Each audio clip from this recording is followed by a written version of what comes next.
Bonsoir à tous, bienvenue dans cette édition. Allons tout de suite avec les titres. La CEDEAO hausse le ton face à la situation au Niger. L'organisation sous-régionale vient d'activer la force en attente en vue de restaurer l'ordre constitutionnel dans le pays. Les chefs d'État de la CEDEAO étaient réunis ce jeudi à Abuja au Nigeria. Le président ivoirien a pris part à cette rencontre. Alassane Ouattara est de retour à Abidjan après ce sommet extraordinaire.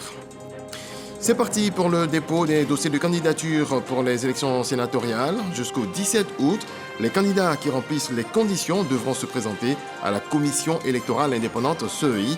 La Chambre haute du Parlement sera donc renouvelée le 16 septembre prochain.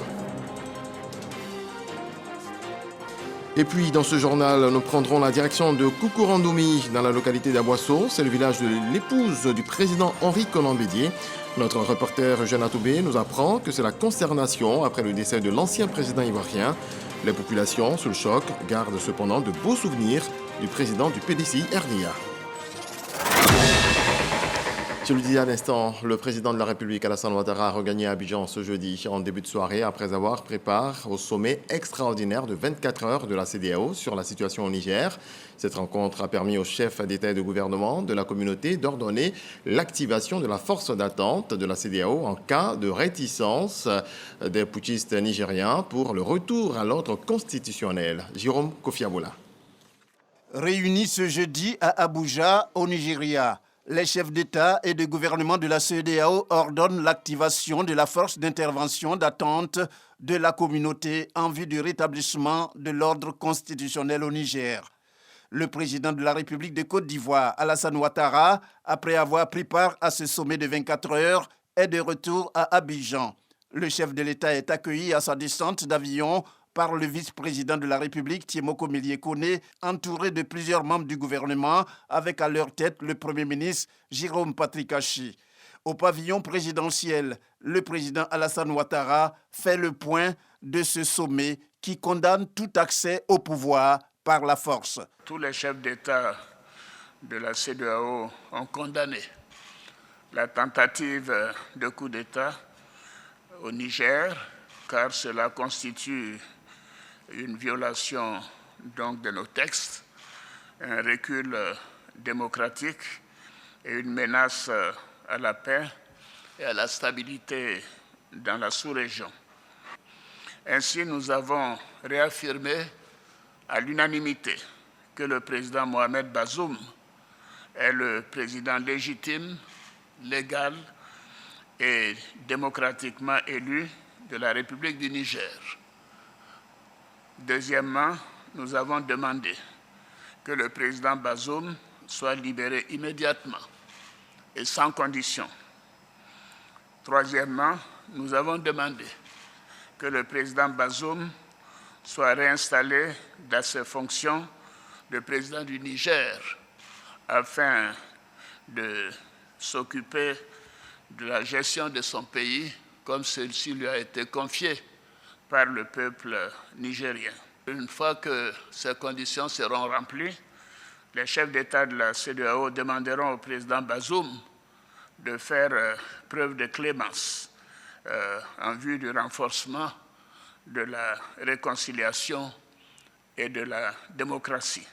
Nous avons réaffirmé aussi que les putschistes seront tenus pour responsables pour tout ce qui pourrait arriver au président Bazoum, à son épouse, aux membres de sa famille et à toutes les personnes détenues avec lui. Les putschistes sont tenus totalement responsables des sanctions imposées au Niger. C'est un point qui a été relevé par tous les chefs d'État. S'il n'y avait pas eu de tentative de coup d'État, il n'y aurait pas eu de sanctions sur le peuple nigérien, frère.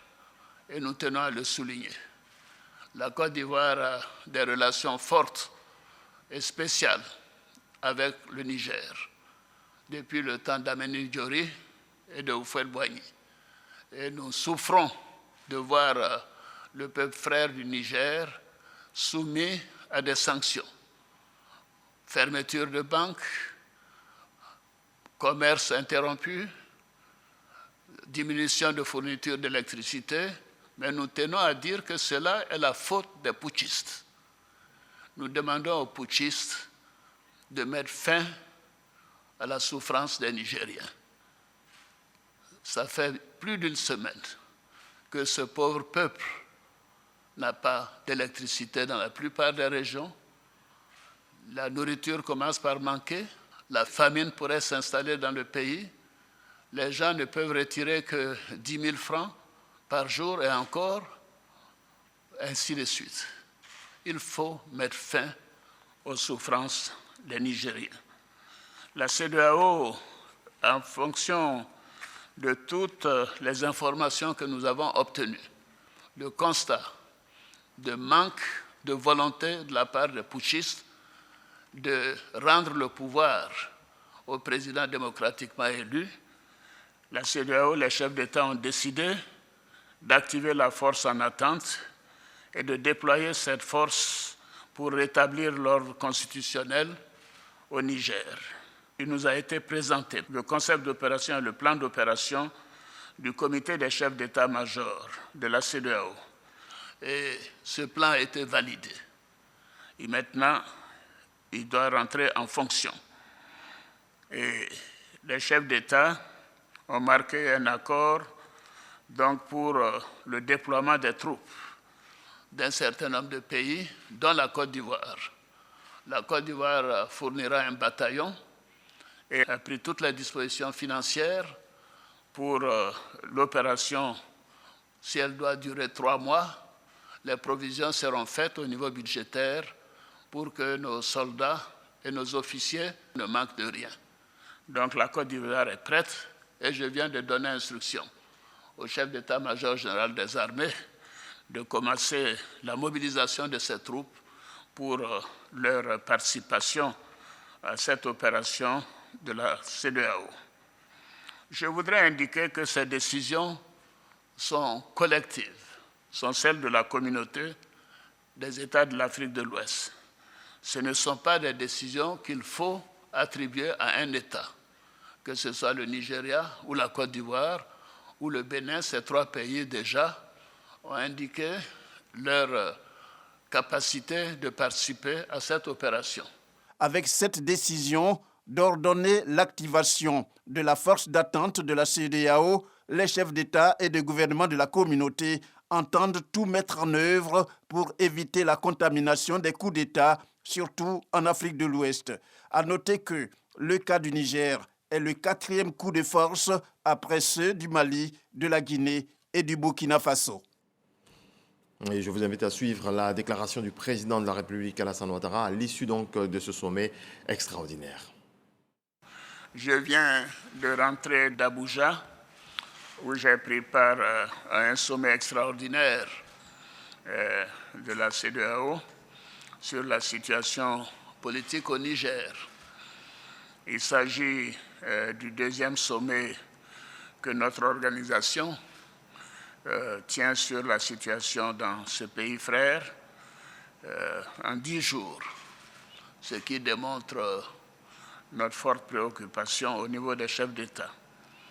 Alors, tous les chefs d'État de la CEDEAO ont condamné la tentative de coup d'État au Niger, car cela constitue une violation donc, de nos textes, un recul démocratique et une menace à la paix et à la stabilité dans la sous-région. La conférence des chefs d'État a pris d'importantes décisions au cours de ce sommet extraordinaire et bien sûr cela sera rendu public dans le communiqué de la conférence des chefs d'État. Mais je voudrais donner quelques éléments. Ainsi, nous avons réaffirmé à l'unanimité que le président Mohamed Bazoum est le président légitime, légal et démocratiquement élu de la République du Niger.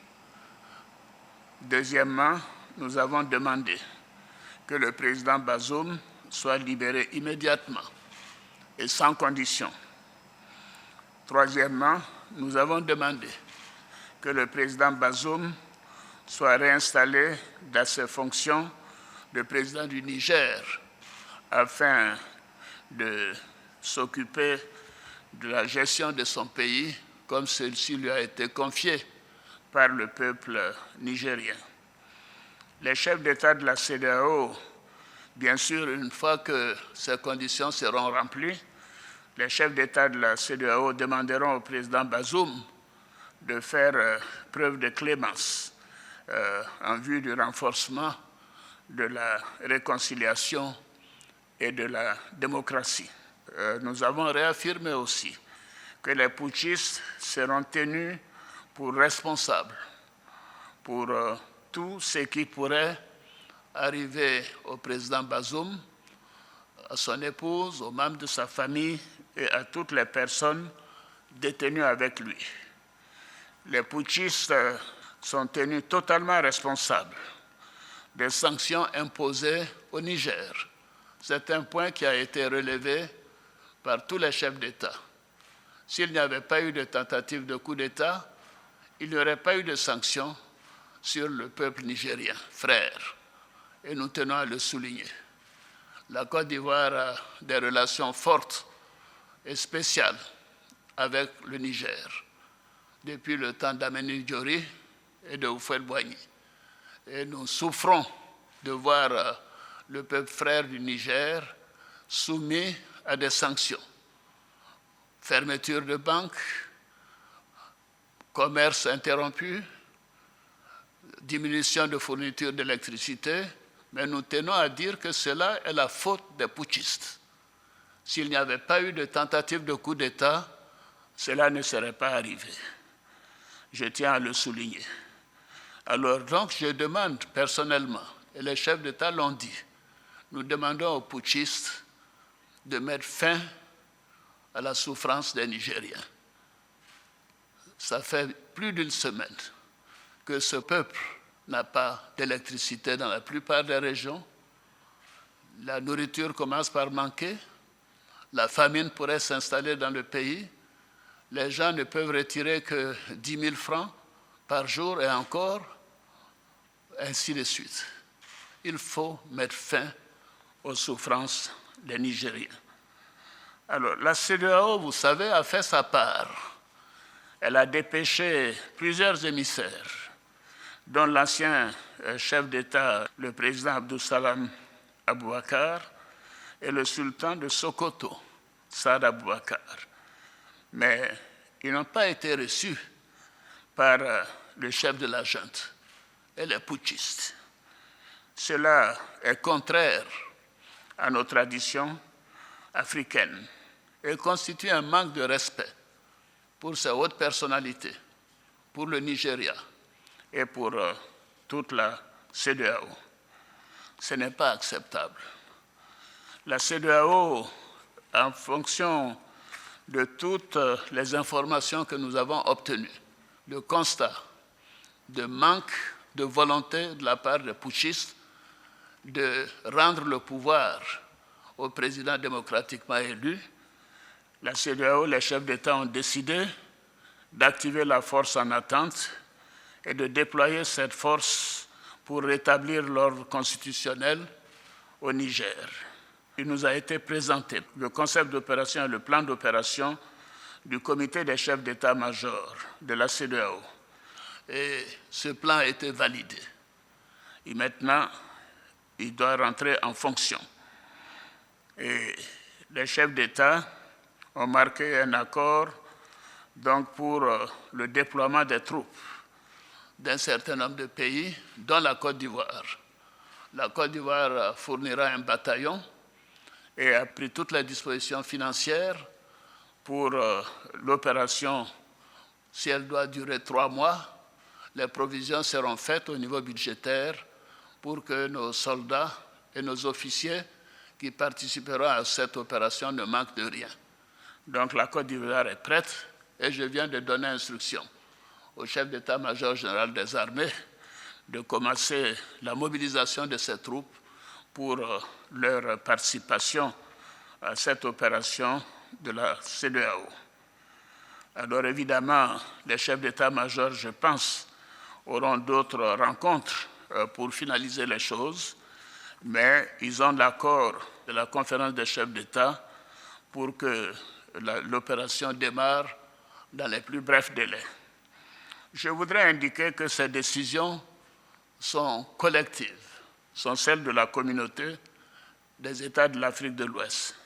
Ce ne sont pas des décisions qu'il faut attribuer à un État, que ce soit le Nigeria ou la Côte d'Ivoire ou le Bénin. Ces trois pays déjà ont indiqué leur capacité de participer à cette opération.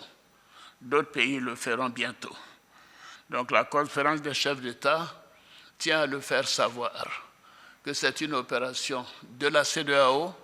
Ce n'est pas une opération des Nigérians contre les Nigériens ou des Béninois contre les Nigériens, puisque ces deux pays sont des pays voisins du Niger. Bien évidemment, ce n'est pas une opération ivoirienne contre nos frères nigériens. Mais nous sommes déterminés à réinstaller le président Bazoum dans ses fonctions de président démocratiquement élu de la République du Niger.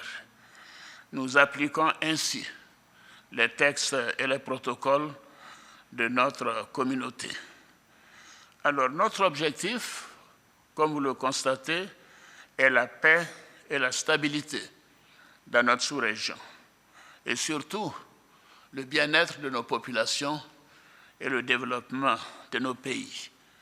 Depuis que des putschs sont arrivés dans la sous-région, on peut constater qu'aucun des pays où il y a eu un putsch n'a amélioré sa situation économique ou sa situation sécuritaire. Donc les coups d'État ne sont pas la solution et nous tenons à le faire savoir. C'est ce qui explique la gravité de cette situation et la volonté des chefs d'État que nous sommes à faire en sorte que cela cesse. Autre volet de l'actualité, c'est ce samedi 12 août 2023 que le président de la République va procéder à l'ouverture officielle du pont de Cocody, également désigné comme le 5e pont d'Abidjan. Un soulagement pour les usagers des communes de Cocody et Plateau. 113 milliards de francs CFA d'investissement. Présentation de l'ouvrage avec Mama Traoré. Paris et sa célèbre tour Eiffel. New York et sa statue de la liberté. Dakar et son monument de la Renaissance africaine. Et pourquoi pas désormais ce pont à Auban comme symbole d'Abidjan, la capitale économique ivoirienne. Fièrement dressé au-dessus de la baie de Cocody, l'ouvrage sublime de par son architecture et charme les usagers de la corniche. Au point où Aïssata décide de marquer un arrêt pour le contempler. Séance photo à l'appui. Je suis très heureuse. C'est pour ça que je suis venue faire ce petit show-là. Je suis très fière d'être sur le pont et j'ai inauguré avant tout le monde. Aïssata est une privilégiée car bon nombre d'usagers sont impatients de pratiquer la chaussée du pont de Cocody. Oui, vraiment, nous sommes pressés de pouvoir l'utiliser. Éviter de faire le tour par la corniche, il nous permet directement de relier le centre des affaires en passant par Cocody, éviter les embouteillages et tout. Tu vois Plateau, c'est-à-dire à 2 pas de tes yeux, mais tu n'arrives pas à en franchir comme il se doit. Donc vraiment, c'est énervant. Ce petit tronçon, j'ai l'habitude de le prendre, mais il y a toujours des ralentissements vers le bas. Et c'est vraiment désagréable pour nous, en tout cas. Voilà, donc je pense que ce pont-là, c'est un soulagement. Selon les prévisions, ce pont connaîtra en moyenne un trafic de 35 000 véhicules au quotidien, avec un avantage de taille. Seulement 4 minutes pour rallier le carrefour du lycée classique de Cocody au ministère de l'Intérieur au Plateau. À la différence des ponts Félix Houphouët-Boigny, Général de Gaulle ou Henri Konan-Bédier dont les tabliers reposent sur des piles, ce 5e se distingue de manière esthétique. Il est notamment tenu par des haubans, ces gaines blanches à l'intérieur desquelles se trouvent des câbles fixés à un pylône afin de maintenir et équilibrer le tablier. Tous les tests ont été faits et les câbles qui sont à l'intérieur de ces haubans-là sont de qualité. Nous avons utilisé les meilleurs câbles. Pendant tout le processus de construction, nous sommes assurés tout le service qualité qui a été mis en place, nous assure que le pont aujourd'hui est un pont de qualité qui a été fait et que nous ne courons aucun risque d'effondrement de ce pont. Les experts du chantier rassurent, toutes les précautions ont été prises pour que ce pont résiste à la charge du trafic, bien malgré son modèle de construction. Un tel ouvrage est supporté par des fondations, et c'est des fondations qu'on appelle des fondations profondes. Des fondations qui vont vraiment en profondeur, et c'est une colonne de béton qui est coulée, donc le LBTP a vérifié l'intégrité de ces différentes colonnes de béton qu'on appelle des pieux, mais aussi le contact sol-béton. Donc le LBTP a fait un certain nombre de tests au niveau de ces différents pieux-là. Lorsque les différents véhicules passent, c'est pour voir la dénivelé entre le passage des différents véhicules. Donc nous avons fait les différentes déflexions sur la chaussée. Nous avons fait aussi ce qu'on appelle l'UNI pour voir un peu le confort de la route. Donc nous avons fait tous ces tests-là avant de pouvoir livrer l'ouvrage aux usagers. Résultat, dans l'ensemble, les tests sont concluants. La durée de vie estimée pour le pont au banc d'Abidjan est de 100 ans. Voilà un joyau architectural qui sera donc inauguré ce samedi. En politique, le 16 septembre prochain, ce sont les sénatoriales. Ce jeudi marque donc le début des dépôts de candidature et ce jusqu'au 17 août 2023. Le président de la CEI a visité les stands devant accueillir les potentiels candidats. Ibrahim Koulibaly Kubiert a exhorté ces derniers au respect des délais. Je vous propose de l'écouter. Il est prescrit que les dossiers doivent être déposés 30 jours avant le scrutin. C'est pour cette raison qu'en comptant les 30 jours, c'est à partir du 10 au 17. Nous avons 7 jours pour recevoir les dossiers des candidatures. Alors, c'est l'occasion pour nous ici d'inviter les candidats à venir déposer leur dossier dans le délai régulier. Nous n'avons plus la possibilité de proroger les délais parce que nous n'avons pas suffisamment de temps. Les contraintes légales faisant foi, et nous est imposé de recevoir les dossiers maintenant. Et cela permet à la commission électorale indépendante d'examiner les 10 dossiers sereinement. Alors quand vous les envoyez dans les derniers jours, vous aggravez les charges de la commission électorale indépendante, empêchant celle-ci légalement d'apprécier la conformité des 10 dossiers à la loi. Voilà pourquoi il est bon de le faire maintenant, pour que les uns et les autres puissent avoir leurs dossiers conformes à la loi et aller à des élections apaisées, facilitant la charge aux uns et aux autres. Voilà pourquoi j'exhorte encore une fois de plus les potentiels candidats à venir déposer, pendant qu'il est temps, pendant que les boxes sont vides, de venir déposer leurs dossiers. Et c'est l'occasion aussi de préciser que quand vous venez déposer tous les dossiers et que vous constatez qu'il y a certaines irrégularités, vous pouvez les rattraper. Mais quand vous venez déposer les dossiers le dernier jour, il est difficile pour la commission de vous inviter à régulariser vos dossiers parce que frappez des forclusions. Autre rendez-vous qui précède les sénatoriales, ce sont les municipales et régionales le 2 septembre prochain. Pour un bon déroulement, le médiateur de la République a lancé une initiative, la charte d'engagement à la paix. Les candidats de Cocody, Marcory et Koumassi ont signé le document. C'est ce que nous rapporte Éric Goré. Ces candidats au municipal de Cocody ont répondu présent à l'appel du médiateur de la République. Chaque candidat appose sa signature sur la charte de bonne conduite en période électorale. Le médiateur de la République sensibilise à la veille des élections. Je voudrais vous inviter à conduire une campagne électorale apaisée et sans violence où seuls les programmes ou projets de société seront exposés aux électeurs en vue de recueillir leur suffrage. Dans cette perspective, la signature d'une charte d'engagement à la paix nous a paru fondamentale pour les candidats à ces futures élections. Le médiateur de la République a également eu des entretiens avec les candidats de la commune de Koumassi. Ceux-ci disent œuvrer à la paix. Tour à tour, ils ont signé la charte d'engagement à la paix. Place aux candidats de la commune de Marcory. Ils sont invités à privilégier le dialogue. Ils approuvent. C'est l'occasion pour moi de saluer le médiateur pour cette entreprise qui est très bien, qui concourt, comme on le dit, à la transparence, à la tranquillité, au bon vivre. Marcory est une commune qui a toujours eu une conduite de paix. Donc nous allons continuer dans ce sens. C'est très bien que cette année, les choses soient formalisées, que les candidats prennent l'engagement de respecter une charte en 10 points.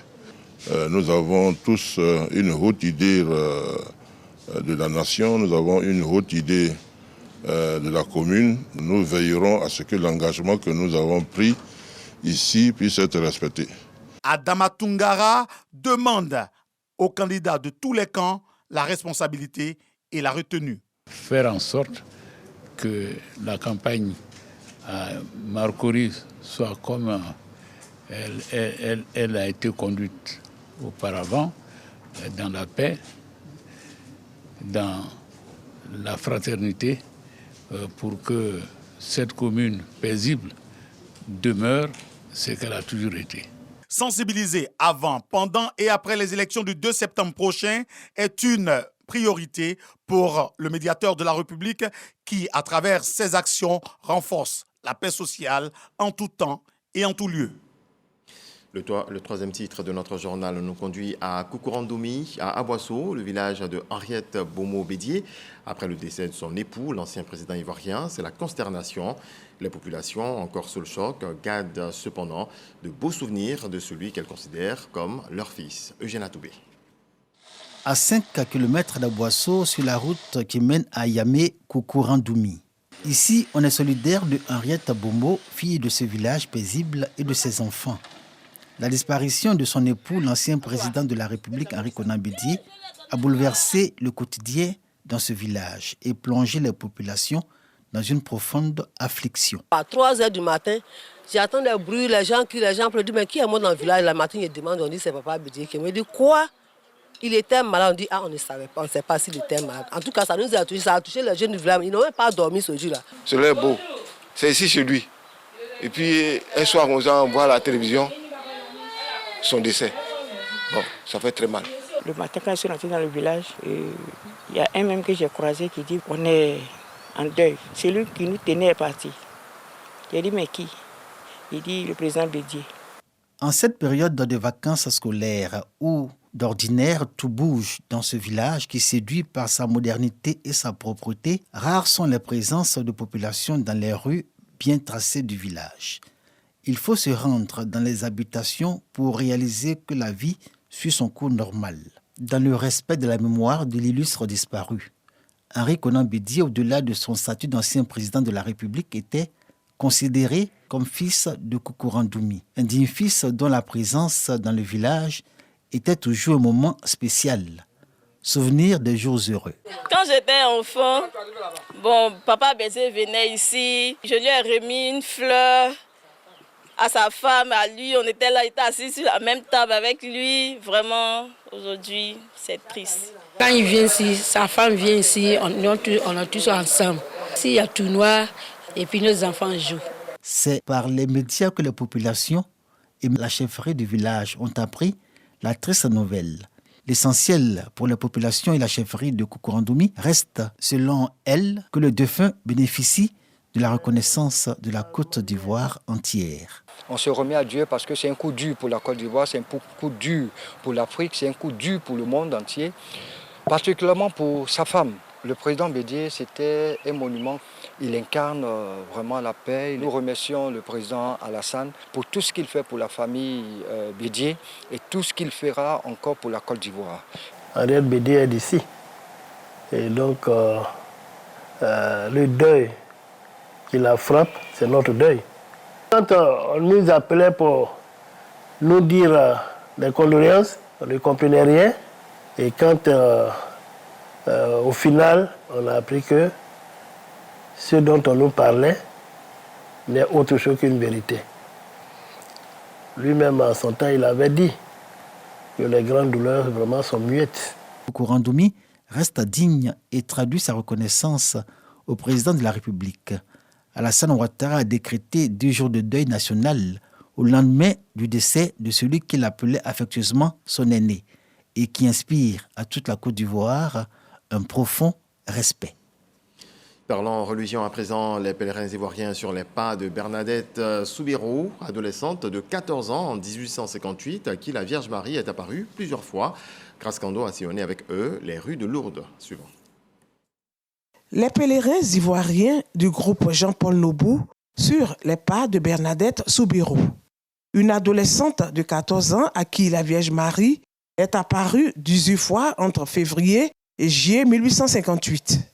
Ces rencontres fondent l'histoire de Lourdes.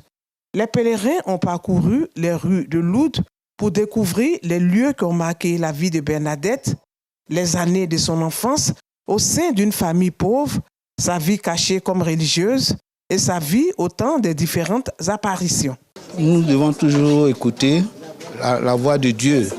Dieu choisit tout le monde. Nous sommes tous appelés à demeurer dans la foi et l'espérance. C'est la prière qui les faisait tenir dans tout ce qu'ils envisageaient. Nous aussi, nous devons avoir la foi dans tout ce qu'on fait et nous aimer les uns les autres, à l'image de Bernadette. Bernadette Soubirous, cette adolescente de 14 ans, ne savait ni lire ni écrire lors des différentes apparitions de la Vierge Marie. C'est dans les petites choses que Dieu se manifeste, parce qu'elle était pauvre et très malade, mais malgré ça, elle priait son Dieu.